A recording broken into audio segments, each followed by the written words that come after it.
Auzubillahiminash-shaytanir-rajim. Bismillahir-rahmanir-rahim. Ladies and gentlemen, assalamu alaikum. This is me, Sara Baloch, and I warmly welcome each one of you to the mega transmission of PSL Season 9. We call it Cadbury Dairy Milk PSL Hangama. The show has been presented to you by Lifebuoy Herbal Shampoo, brought to you by Neo by Kaizen Paints, powered by HBL and refreshed by Coke. जनाब आज Sunday है, लोग घर में बैठ के इंतजार कर रहे हैं कब कराची स्टेडियम से जो है वो ये मैच शुरू हो जाएगा, कब आज उनकी उम्मीद है ना संडे है तो हो सकता है कि आज आपको क्राउड दिखे, कोई इम्पैक्ट नजर आए, बिकॉज एक बस जो है ना हम चाह रहे थे कि जब फर्स्ट लेग से सेकंड लेग तक पहुंचे तो कराची में एक ना क्राउड सा हो, रोड्स पे नजर आए बैनर्स, लेकिन अफसोस की बात यह है कि वो इस बार पता नहीं मैनेजमेंट ने क्या किया है कि कुछ नजर ही नहीं आ रहा, कोई प्रॉपर मार्केटिंग ही नहीं है, वो सब एक साइड पे, क्योंकि अब ब्लेम गेम भी है ना कि कोई कह रहा है कि ये तो इंतजामिया को चाहिए था, लेकिन एक साइड पे ये शोर भी कि भाई कराची में हो रहा था तो कराची किंग्स को तो एटलीस्ट अपनी कैंपेन तो अच्छी करनी चाहिए थी। सो ये डिस्कशन होती रहेंगी जब तक PSL है, तब तक discussion you know it is going to be in the discussion, but it is going to be 19th number of match between Karachi Kings and Multan Sultan. जनाब याद रहे कि मुल्तान सुल्तान इस वक्त टेबल टॉपर है, और अगर हम बात करें कराची किंग्स की तो जनाब लाहौर कलंदर से थोड़ा सा ही ऊपर है वो। सो लेट्स सी आज तो बाउंस बैक करते हैं कि नहीं, लेकिन अगर हम पॉइंट टेबल पे quickly if we go through the points table, so Multan Sultan has played 6 matches. They have won 5, lost 1 with the points of 10, having a net run rate of 1.154. Then we have Cotton Quota Gladiators on number 2. Janab, they have played 6 matches, won 4, lost 1 with the net run rate of 0.313 and with the 9 points. Then we have gotten Peshawar Zalmi Janab. They have played 6 matches, won just 3 matches. Then we have gotten Islamabad United. Janab 6 matches खेले, 2 Janab जीते, 3 हारे. Then we have gotten Karachi Kings. 5 matches खेले, 2 जीते, 3 हारे, having a points of 4, having a net run rate of 0.460. and then सबसे जो bottom of the table है जनाब वो लाहौर कलंदर्स है, कोई मैच जीत ना पाए, बल्कि एक मैच ना खेल के उनको 1 पॉइंट मिल गया था। ये सारी डिस्कशन होती रहेंगी, लेकिन अगर हम देखें head to head Karachi Kings और मुल्तान सुल्तान का, जनाब 12 मैचेस इनके बीच में हुए प्रीवियसली, और जनाब कराची किंग ने 6 मैचेस जीते, मुल्तान सुल्तान ने भी, तो हिस्ट्री के एतबार से 50-50 ही चांसेस है। लेकिन अगर हम इस साल देखें मुल्तान सुल्तान को, हम कैप्टनसी पे गुफ्तगू करें तो सबको लग रहा है कि बहुत ही काम कंपोज कैप्टन जो है वो हमें नजर आया है।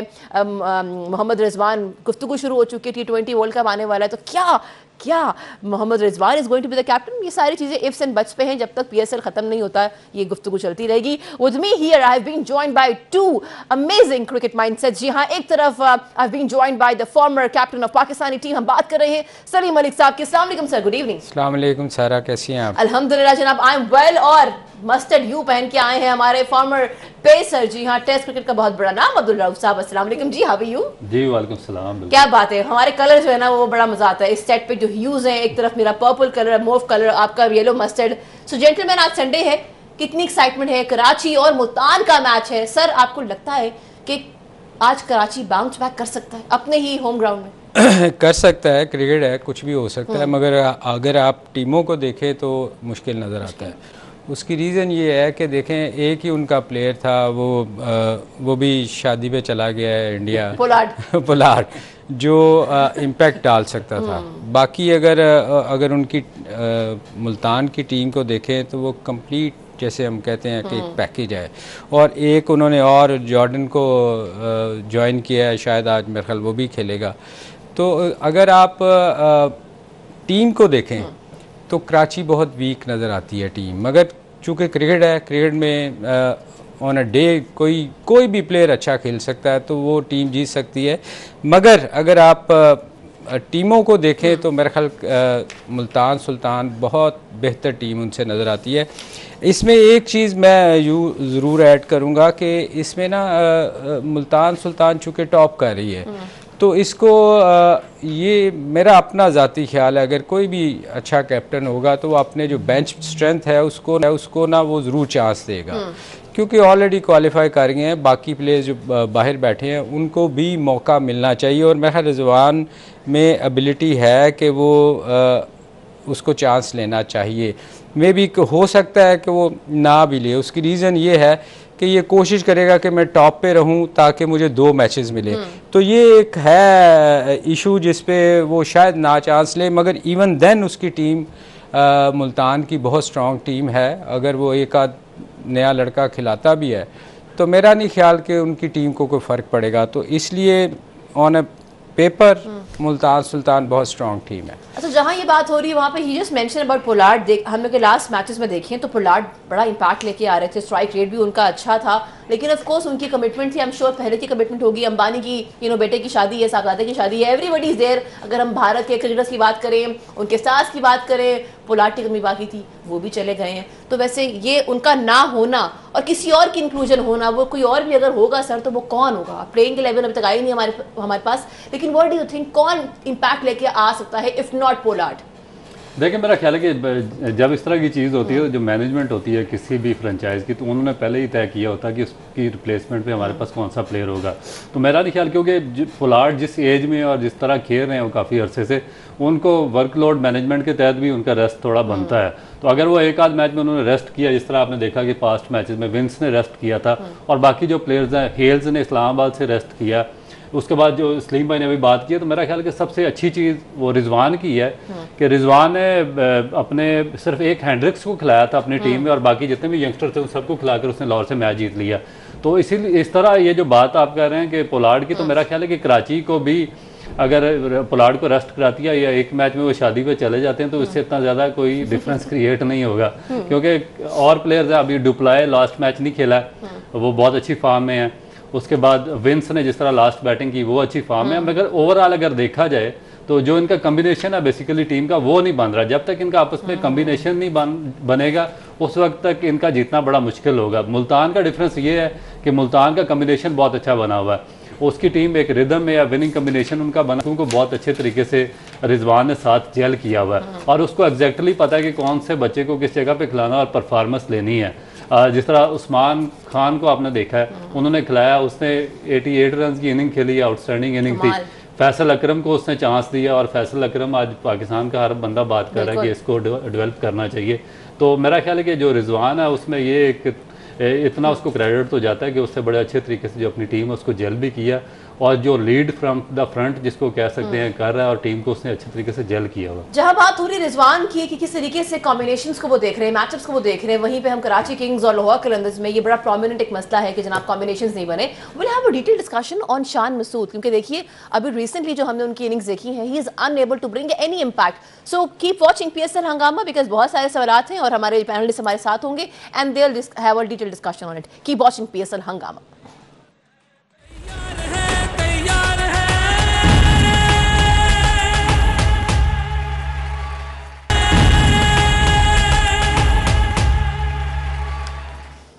Welcome back. You've been watching a special transmission of PSL Season 9. We call it Cadbury Dairy Milk PSL Hangama. This show has been presented to you by Lifebuoy Herbal Shampoo, brought to you by New by Kaizen Paints, powered by HBL and refreshed by Coke. जनाब, हम देख रहे थे किस तरीके से pitch report के ऊपर डिस्कशन हो रही थी. We'll have a detailed discussion on that. लेकिन उससे पहले ये जानना बड़ा इंपॉर्टेंट है कि what is Shan Masood up to. जनाब, एक क्वेश्चन जो है ना, एक डिबेट शुरू हो चुकी है. अगर हम बात करें फॉर्मर क्रिकेटर्स की, तज्ज़ियाकार की बात करें, क्योंकि उनकी इनिंग्स के स्टैट्स मेरे सामने हैं. हम देखें कभी एक इनिंग में उन्होंने इसी PSL सीजन 9 में जनाब 10 बॉलों में उनके 12 रन से, कहने का मतलब है कैपिटलाइज नहीं कर पाए. टॉप ऑर्डर है, आप एक्सपेक्ट करते हैं कि टॉप ऑर्डर आएगा, स्टे करेगा. शान किस तरीके से बाबर आजम ने जो है वो फिनिश ऑफ किया है, he has taken the responsibility. तो वहीं पे लोग एक्सपेक्ट करते हैं कि कराची किंग्स के जो कैप्टन हैं, जो कि हमारे टेस्ट क्रिकेट की दुनिया के भी कैप्टन हैं, वो भी अपनी इनिंग्स को कैपिटलाइज करेंगे. But sir, I directly come to you, बल्कि आप दोनों से सवाल करूंगी ये कि क्या शान मसूद T20 नहीं खेल सकते? क्या वो टेस्ट क्रिकेट के ही प्लेयर रह चुके? देखिए, शान मसूद रियलाइज़ करना चाहिए लोगों को कि वो T20 का प्लेयर नहीं है, क्योंकि वो है सिर्फ टेस्ट मैच का प्लेयर. चलें, वनडे में भी उसको आप एज दे सकते हैं कि बारी लेके थोड़ी खेलना होता है. शान मसूद बड़ी हिट मारने वाला प्लेयर नहीं है. ये तो कराची को कैप्टन उसको बनाने से पहले सोचना चाहिए था. जो हम बार बार कहते हैं कि जो इनके थिंक टैंक हैं, सलमान को ये सोचना चाहिए, या जो भी उनके लोग सिलेक्शन के लिए होते हैं, उनको ये सोचना चाहिए कि शान अच्छा प्लेयर है टेस्ट मैच के लिए, ठीक है लंबी बारी लेता है, मगर T20 का वो प्लेयर है ही नहीं. तो जब आप T20 के प्लेयर को टेस्ट मैच वाले को T20 में खिलाएंगे तो फिर आप स्ट्रगल तो करेंगे. मैंने पिछली दफ़ा भी कहा था कि इसकी दो प्रॉब्लम्स हैं. जब मुल्तान सुल्तान ने कराची स्टेडियम में पहले बैटिंग की थी अगेंस्ट कराची किंग्स। ये बात है जनाब PSL 2020 की बात एग्जैक्टली। तो जनाब मुल्तान सुल्तान आए और बल्लेबाजी की, 141 जो है ना टोटल इन्होंने स्कोर किया था और 7 विकेटें इनकी गिर चुकी थी। अब आज क्या होता है, क्योंकि इस टूर्नामेंट को अगर आप देखें तो मुल्तान सुल्तान वाहिद टीम है, टेबल टॉपर तो है, लेकिन जनाब 214 रन जो है ना इन्होंने टोटल स्कोर कर रखा है। अभी तक किसी ने इनका जो ये मुकाबला है ना वो ब्रेक नहीं किया है। तो सर आज आई एम श्योर ये उस तरह से स्कोर तो नहीं होगा, लो होगा, लेकिन कितना होगा लो? देखें, पिछला मैं क्वेश्चन कंप्लीट कर लूँ क्योंकि ब्रेक आ गई थी। मैंने उस वक़्त भी इसके बारे में कहा था कप्तान के शान के कि इसकी 2 प्रॉब्लम्स हैं। एक तो ये स्लो खेलता है और पावर प्ले ज़ाया कर देता है, और फिर जब पावर प्ले से आप फ़ायदा नहीं उठाते तो आप ऑब्वियसली आप अच्छा स्कोर नहीं कर सकते। एक फिर आप प्रेशर में आके विकटें गिरती हैं, और विकटें जब गिरती हैं तो फिर आपकी टीम पे प्रेशर पड़ता है। तो इस वजह से शान मसूद जो है वो T20 का हम बार बार कहते हैं, उसका स्ट्राइक रेट याद है आपको, हमारे कप्तान के लिए कहा करते थे। तो ये इसकी भी प्रॉब्लम ये है कि ये बहुत स्लो खेलता है आके, तो ये टीम के लिए नुकसानदेह है। तो इसलिए इसको T20 में मेरा ख्याल है, मेरे ख्याल में तो नहीं होना चाहिए। What is your take on it? देखिए, इतना अच्छा उन्होंने इंटरव्यू दिया तो मुझे मेरा दिल नहीं कर रहा उनके खिलाफ कोई बात करने को, मगर चांसेस जो उनके हैं T20 में, जिस भाई ने बात की है कि उनकी जगह नहीं बनती है। हमारा प्रॉब्लम ये है कि हम रॉन्ग सिलेक्शन करते हैं। डिफरेंट फार्मेट में हम डिफरेंट लोगों को चूज़ करते हैं, मगर उनकी उन फार्मेट में जगह नहीं बनती। उससे ये होता है कि एक तो ऐसे प्लेयर्स का अपना नुकसान होता है, उसके बाद पाकिस्तान बहुत पीछे चला जाता है। हम पाकिस्तान के इंटरेस्ट को नहीं देखते, पाकिस्तान का इंटरेस्ट बहुत पीछे कहीं रह जाता है। हमने वर्ल्ड कप में भी आप देखें कि इमामुल हक को हमें खिलाना पड़ा, उसकी जगह नहीं बन रही थी, और फिर उसके बाद हमें चेंज करके दोबारा जो हमारे जैनमन थे उन पर आना पड़ा। फिर इसी तरह जो पास्ट T20 वर्ल्ड कप, उसमें भी बाज़ कम अज़ कम 3 प्लेयर्स ऐसे थे जिनकी जगह नहीं बन रही थी। हम फोर्सली उनको साथ लेकर गए, उनकी जगह बनाई। अब शान मसूद का प्रॉब्लम देखें कि उन पे पहले ही एक बहुत बड़ा ऑब्जेक्शन आ रहा है, क्वेश्चन मार्क उनकी टेस्ट मैच में एज ए कैप्टन सिलेक्शन पे आ रहा है कि उनका कंटिन्यूस 20 इनिंग्स का फेलियर है, उसके बावजूद पाकिस्तान की टेस्ट टीम के कैप्टन है वो। वहाँ पर उनके पे एक प्रेशर था। अब देखें कि एक बंदा ऑलरेडी एक प्रेशर के अंडर है। ऑस्ट्रेलिया में पाकिस्तान 3-0 से सीरीज़ हार गया, उसके बाद वापस आए हैं, आपने दोबारा उनको पकड़ा और एक ऐसी फॉर्मेट का कैप्टन बना दिया जिसमें उनकी जगह ही नहीं बन रही। आप देखें कि T20 फार्मेट ठीक है, गुड प्लेयर है, टेक्निकली अच्छे होंगे, मगर इस फार्मेट में उनकी जगह नहीं बन रही। अभी भी जो उनकी, मेरा ख्याल है जो मैंने लास्ट 2 मैचेस देखे हैं, वो अपनी टीम पर बर्डन है। अगर वो उनकी जगह पे सिफर्ट खेलते या डुप्लाई खेलते, विंस के साथ वो ओपन करते, तो कराची का रिजल्ट बहुत डिफरेंट हो सकता था। मगर क्योंकि ये आते हैं, प्रेशर बिल्ड होता है, स्कोर नहीं कर सकता, जो सर्कल में उसको सही तरीके से यूटिलाइज नहीं कर सकते, अपनी टीम पे प्रेशर बिल्ड करते हैं और आउट होकर चले जाते हैं। तो ये चीज़ें मेरा ख्याल है कि इनको कवर अप करनी पड़ेगी। या तो इनको अपनी जगह प्रूव करने के लिए एक ऐसी इनिंग खेलनी पड़ेगी जो जस्टिफाई कर दे कि इनकी जगह वाकई बनती है। ये सिंगल हैंडेडली अपनी टीम को मैच जितवाएं और ऊपर लेकर रऊफ, अब तो इतना प्रेशर बिल्ट हो चुका हुआ है कि 5 इनिंग्स में से स्कोर नहीं हो रहा। तो ऐसी सिचुएशन में या तो आप टीम के लिए तो कभी भी नहीं खेलेंगे, आप अपने लिए खेलेंगे। आप अपना एटलीस्ट प्रूफ करने के लिए कि मैं भी इस टीम का हिस्सा हूँ, आप कुछ स्कोर करने की कोशिश करेंगे। जब आप स्कोर करने की कोशिश करेंगे तो लाजमी बात है कि आप पावर प्ले ज़ाया करेंगे। तो ये चीज़ें ऐसी हैं जो या तो आप टीम के लिए खेलो या फिर अपने लिए खेलो। तो मेरा ख्याल टीम के लिए खेलना ही चाहिए, टीम के लिए खेलना ज़्यादा बेहतर है। स्कोर प्रेडिक्शन के हवाले से हम बात कर रहे थे, what is your take on it जनाब? मुल्तान सुल्तान पहले बल्लेबाजी कर रही है, कितना स्कोर ये ऑन बोर्ड कर लेंगे? ये देखे, इसमें सिर्फ इसको कराची को सिर्फ एक एडवांटेज है। उसका एडवांटेज ये है कि मुल्तान सुल्तान अपना पहला मैच खेल रही है कराची में, और कराची ऑलरेडी पहले 2 मैचेस खेल चुकी है। बेशक वो हारी है मगर क्लोज हारी है जाके ना। तो इनको सिर्फ एक एडवांटेज है कि उनको स्पिन का, चूँकि वो मुल्तान और लाहौर खेल रहे थे, वहाँ सीम विकटें थी, उन पे वो एडजस्ट किए हुए थे। यहाँ आके एकदम सिनेरियो चेंज होना है, और थोड़ा सा जो एज मुझे नज़र आ रहा है, थोड़ा सा शायद कराची को एज हो के, क्योंकि वो ब्रेक पे खेल चुकी है, टर्निंग पे उनको थोड़ा सा आइडिया है। मुल्तान को इसका आइडिया नहीं, वो पहला मैच खेल रहे हैं और पहली बारी ले रहे हैं। तो शायद थोड़ा बहुत चांस कराची का मुझे नजर आ रहा है। अच्छा, जहां हम ये बात करें वहां पे what is your prediction of the score today by Multan Sultan? देखिए गुड लक तो ये होगी कि रिजवान टॉस जीत गए हैं और मेरा ख्याल है कि anything that will above exceed more than 165 runs will be very difficult for Karachi. अच्छा, नहीं 165 जो है मुल्तान सुल्तान तो कर उसने लेंगे। कहा नहीं कि हमारे लिए जो ब्रेक चीज रिकॉर्ड ब्रेक है वो 165 को ब्रेक करना है, बिल्कुल। तो 165 अगर मुल्तान ब्रेक कर जाता है तो फिर मेरा ख्याल है कि कराची के लिए तो कोई ऑप्शन नहीं सर रहेगा। आपकी क्या prediction?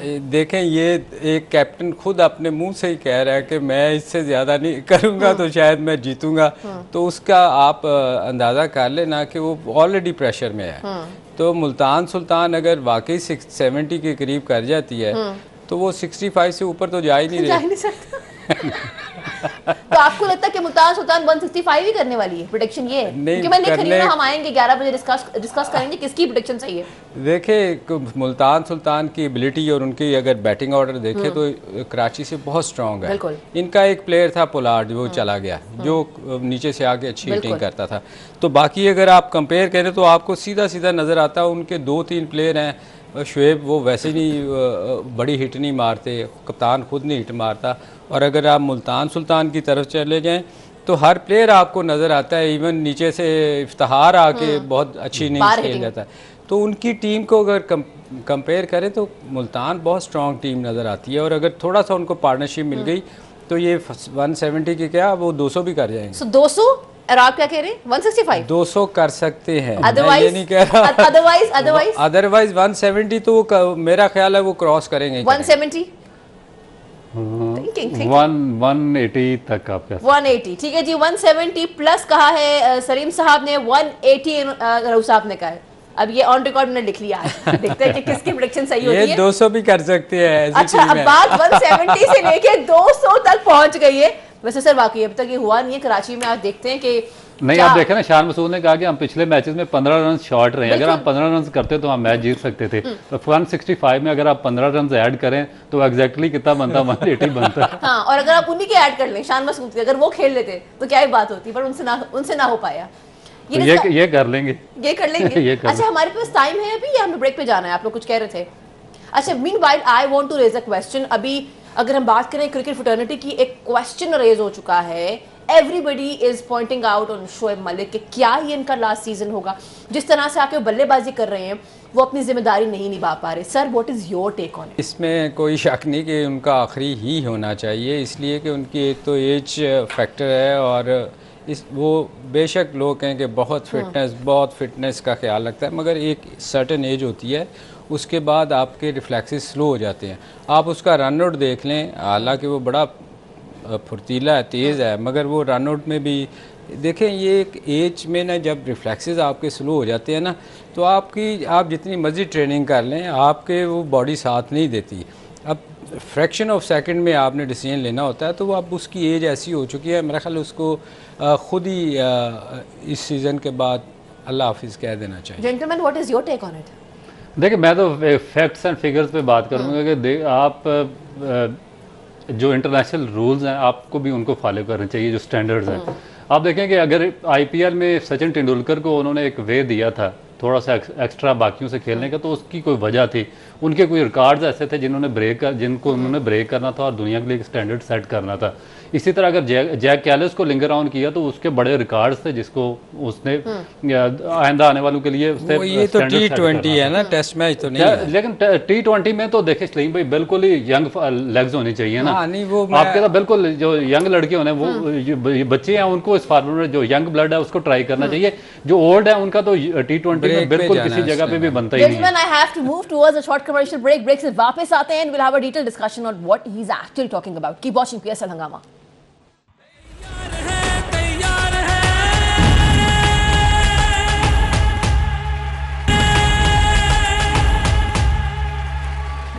Welcome back. You've been watching our special transmission of PSL Season 9. We call it Cadbury Dairy Milk PSL Hangama. The show has been presented to you by Lifebuoy Herbal Shampoo, brought to you by Neo by Kaizen Paints, powered by HBL and refreshed by Coke. थोड़ी देर में जनाब 7 बजे match शुरू हो जाएगा। Toss हमने देखा किस तरीके से मुल्तान सुल्तान के जो कैप्टन है इसके पर उन्होंने कहा कि हम आज बल्लेबाजी करेंगे और आज उनका पहला मैच है। और अभी आवाज़ आ रही है मुझे क्राउड की, तो okay, my team will tell you what's happening, but I want to know कि आज कराची का कितना क्राउड गया है। अगर मेरी टीम मुझे बता दे या दिखा दे, क्योंकि मैं उम्मीद करती हूँ कि कराची आज तो गए होंगे।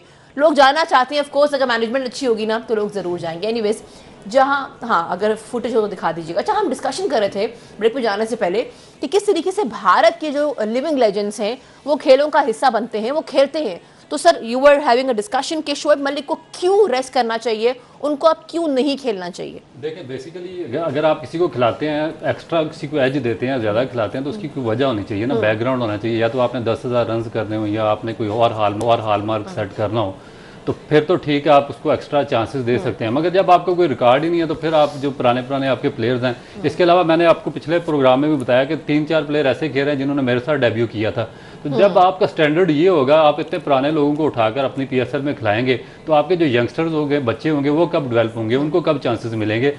क्योंकि मैं तो जानता हूँ, हम तो ग्रास रूट के लोग हैं, हमें तो पता है कि बेशुमार पाकिस्तान में टैलेंट है। सलीम भाई ने पीछे ट्रायल लिए हैं, मेरा ख्याल है कि इनके ट्रायल्स में सिर्फ एक डिपार्टमेंट के ट्रायल्स में कोई 10 बच्चे ऐसे होंगे जो इन सबसे बेहतर हैं, जो पीएसएल खेल रहे हैं। तो जब ये लोगों का स्लॉट खाली होगा तो फिर ही आगे बच्चों की जगह बनेगी। और ये T20 जो फॉर्मेट है, ये बेस्ट फॉर्मेट है जहाँ पे आप यंग ब्लड को ट्राई कर सकते हैं, जो एनर्जेटिक बच्चे हैं उनको दे सकते हैं। क्योंकि जब तक आपका आई साइड तेज़ होती है, आपके रिफ्लेक्सेस तेज़ होते हैं, आप यंग एज में होते हैं, आप फील्डर अच्छे होते हैं, तो फिर आप इस T20 फॉर्मेट में अच्छा परफॉर्म कर सकते हैं। जैसे जैसे आपकी एज ज़्यादा होती है, आपकी सारी रिफ्लेक्सेस, आपकी हैंड आई कोऑर्डिनेशन, सारा सिस्टम आपका डल होता जाता है। तो उसके बाद फिर मेरा नहीं ख्याल कि कोई किसी किस्म की कोई 1% भी कोई रीज़न बनती है कि आप इतने जो एक्स्ट्रा एज के लोग हैं उनको पाकिस्तान की पीएसएल में उसको ट्राई आउट किया जाए। Sir, what is your take on it? नहीं, देखें, रऊफ बिल्कुल ठीक बात कर रहे हैं, मगर पिछले साल तक ना उसकी परफॉर्मेंस इतनी बुरी नहीं थी। वो अच्छा स्कोर कर रहा था, फिटनेस लेवल उसका ठीक था। मगर बात हम वही कर रहे हैं कि जब आपकी कोई गोल्स नहीं है आगे सेट, जैसे रऊफ ने बात की कि लोगों को चांस दिया गया, जैसे तेंदुलकर या उनकी बात की है, वो एक टेस्ट मैच था, उसके लिए तो आप चांस दे सकते हैं। मगर T20 में जो जैसे रऊफ बात कर रहे हैं कि यंगस्टर को चांस मिलना चाहिए, बिल्कुल मिलना चाहिए। क्योंकि इस साल उसकी परफॉर्मेंस इतनी अच्छी नहीं है, तो मेरे ख्याल में उसको अगले साल के लिए ना किसी यंगस्टर को चांस देना चाहिए। अच्छा, जहां बात हो रही है यंगस्टर्स की, वहां पे कराची किंग्स की जनाब बॉलिंग होगी पहले। So who is your player to watch from Karachi Kings? देखिए, मुझे तो बहुत मज़ा आया। लास्ट मैच में मैंने मजुरबानी को बॉलिंग करते देखा, तो पहली दफ़ा मुझे कोई किसी फास्ट बॉलर का बॉलिंग यहाँ पे करते हुए स्पेल अच्छा लगा, और मैंने पूरा उसको एंजॉय किया। इससे पहले मुल्तान में या लाहौर में हमारे फास्ट बॉलर्स ने ज़रूर बॉलिंग की है, मगर वो कंडीशंस बहुत, और ये मुजरबानी बाहर बैठा हुआ था। और ये हैरत की बात है, सलीम भाई ने बताया, ये बाहर बैठा हुआ था, और जो हमारे मीडियम पेसर थे वो उसकी जगह पे खेल रहे थे। यानी कि वो एक क्या लड़के का नाम था, इमरान, वो खेल रहा था, अनवर अली और अमीर हमजा खेल रहे थे, और ये बाहर बैठा हुआ था। तो और इसने जिस तरीके से बॉलिंग की, और इसने, मेरा ख्याल है कि जो पाकिस्तान का जो करंट टेस्ट का सबसे इस वक्त जो हमारा इमर्जिंग प्लेयर है साउथ शकील, उसको जिस तरह इसने बॉलिंग करके उसको आउट किया, मेरा ख्याल है कि वो आउटस्टैंडिंग था। आज उनकी बॉलिंग देखनी पड़ेगी। और उसके बाद जो मुल्तान सुल्तान की बॉलिंग है, जो उनके फास्ट बॉलर्स हैं, स्पेशली मोहम्मद अली और अब्बास अफरीदी, उन्होंने मुल्तान में वहाँ पे कंडीशंस को यूटिलाइज़ किया, अपनी फेवर में अच्छी बॉलिंग की है। आज उनका कंपटीशन होगा मुजरबानी और मीर हमजा के साथ। तो यहाँ पे आज पता चलेगा कि ये जो पिच है, जो कि फास्ट बॉलर के लिए इतनी ज़्यादा इफेक्टिव नहीं है, उस पर कौन सा बॉलर बेहतर। मगर आप रऊफ ये देखो, इनका दिमागी लेवल चेक करो कि मुजरबानी जहाँ गीली विकटें थी और जहाँ फास्ट बॉलर को हेल्प मिलनी थी, वहाँ इसको इन्होंने वो हुड पहन के बेचारा बाहर बैठ के मैच देख रहा था, पता नहीं इनको क्या क्या कहता होगा। और कराची जैसी विकेट पे उसने अच्छी खासी पेस निकाली है, इन्होंने वहाँ उसको नहीं खिलाया। कि इनके ये मैं हमेशा कहता हूँ कि ये नहीं कोई नहीं है, आपको पता ही नहीं है कि किस प्लेयर को किस जगह खिलाना है। तो ये चीज़ें ऐसी हैं जो कप्तानी बहुत मैटर करती है, कि आपको पता होना चाहिए कि आपने किस पिच पे किस प्लेयर से फ़ायदा लेना है। तो इनको यही नहीं पता, तो फिर तो इनको T20 में नहीं होना चाहिए, जो बार बार कहता हूँ नहीं होना चाहिए। और जारी डिस्कशन हो रही है वहाँ पे कराची किंग्स की जो प्लेइंग 11 वो भी आ चुकी है। Shan Masood, Tim Seifert, James Vince, Shoaib Malik, डिप्लॉय, मोहम्मद नवाज, मोहम्मद इरफान खान, हसन अली, जाहिद महमूद, मीर हमजा एंड मुजरबानी। अगर हम बात करें मुल्तान सुल्तान की, ऑफ कोर्स स्किपर रिजवान है, हेंड्रिक्स हैं, Usman Khan, Tayyab Tahir, Iftikhar Ahmed, Khushdil Shah, Chris Jordan, David Willey, Usama Mir, Muhammad Ali and Faisal Akram. So this is the playing 11 that we have. देखिए अभी उन्होंने बात की थी शान मसूद ने कि हमारे कुछ प्लेयर्स को प्रॉब्लम हुई थी, फूड पॉइजनिंग हुई थी, इस वजह से हमने कुछ चेंजेस किए। मेरा नहीं ख्याल कि ना लास्ट मैच में उसका कोई इफेक्ट हुआ और ना इस मैच में उस वजह से चेंजिंग हुई है। लास्ट मैच में भी परफॉर्मेंस बेस्ड चेंजेस थी और इस मैच में भी परफॉर्मेंस बेस्ड चेंजेस हैं। पोलार्ड नहीं है, उनके बाद जो डुप्लेसिस सबसे बेस्ट हैं वो आ गए। उसके बाद अनवर अली ने परफॉर्म नहीं किया, उसकी जगह पे वो अमीर हमजा आ गए और जायद महमूद खेल हैं और इरफान खान न्याजी वापस आए हैं। तो मेरा ख्याल है कि बड़ी परफॉर्मेंस बेस्ड और अच्छी चेंजिंग है। इसका कोई फ़र्क नहीं है कि कौन उनका किसी को फूड पॉइजनिंग हुई है या नहीं हुई। मुल्तान के लिए अलबत्ता बहुत ज़्यादा मुश्किल था क्योंकि उनका फास्ट बॉलिंग कंपटीशन बहुत सख्त था। आज जॉर्डन भी आ गए हैं मगर उन्होंने दोबारा विली को, मोहम्मद अली और मेरा ख्याल है कि अब्बास को उन्होंने शामिल किया और यंग फैसल अकरम, ये सलीम भाई जिस तरह आप बात कर रहे थे कि फैसल अकरम को देखें कि रिजवान ने बड़ा बोल्ड डिसीजन दिया है कि इस पिच पे जहाँ पर मेरा ख्याल है कि उसकी जगह मेरे ख्याल में तो नहीं बन रही थी मगर उन्होंने उसको चांस दिया और एक अच्छी बैटिंग लाइन के खिलाफ अली माजिद को भी इनको चांस लेना चाहिए था, उसको भी देना चाहिए था। किसको देना चाहिए था? अली माजिद एक इमर्जिंग इनका स्पिनर है, उसको भी देना चाहिए था। और ये मेरा ख्याल है कि कैप्टन में सबसे ये चीज़ विजन उसका देखना चाहिए कि वो अपने जो यंगस्टर्स हैं उनको कैसे ग्रूम करता, साथ लेकर चलता और उनको प्रॉपर और फेयर चांसेस अगर वो देता है तो वही सही तरीके से टीम को लीड कर सकता है। जनाब बात हो रही है जो कैप्टन है, जो आपका स्किपर है, वो अपनी टीम को बेहतरीन तरीके से जो है वो लीड कर सकता है कि कराची की पिच पे मुल्तान सुल्तान कैसे जो है वो आज बल्लेबाजी करते हैं। दिस इज मी सारा बलोच साइनिंग और आपसे मुलाकात होगी 11 से 12 with me. Thank you so much ji for being here with me on the show. जाते आते पाकिस्तान जिंदाबाद, अल्लाह हाफिज़। इस खेल के हम सरदार हैं,